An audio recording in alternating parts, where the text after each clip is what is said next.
and in your homework especially. And these are two areas it's very easy to improve. If you work hard on these areas, you can bring up your average from the 4 scores. And so the first one then is answering the question, is please read, as I said before, read the question so very carefully so that you understand, okay, it's asking me this, but it's also asking me this. And if it's saying this, it also wants me to consider this. So you need to think, if it's saying about A, B, and C, don't just talk about A, you have to talk about B and C. Okay? If you only talk about A or A and B, you cannot get above 6.5 or 7 for the task achievement because you didn't talk about everything they asked you. Okay?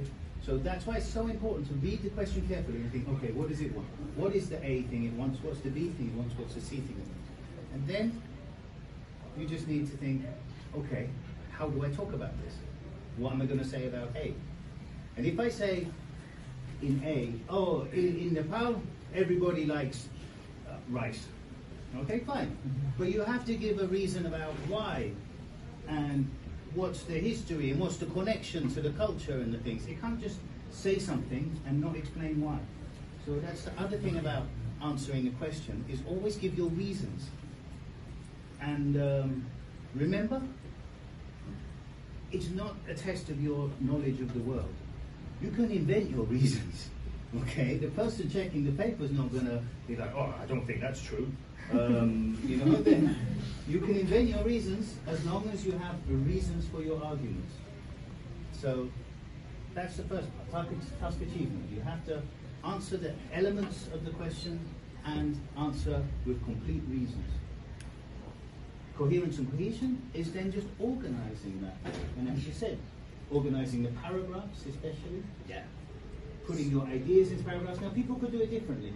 They could have, I'm going to talk about the positives and then the negatives of something. Or they might say, no, I'm going to talk about topic A and then topic B. It doesn't matter how you organize, as long as I can see it's organized.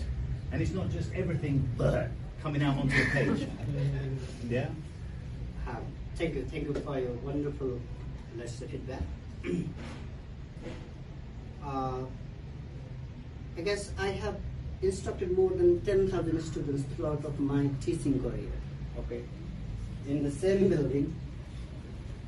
As you have already clarified about the tax achievement and tax response in terms of tax 1 and tax 2, and coherence and cohesion.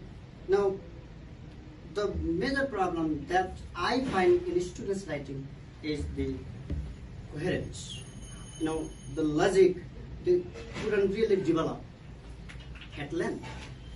Though they have the topic sentence and the one main supporting point, and the explanation with why, how, like that. It doesn't, let's say, come. Then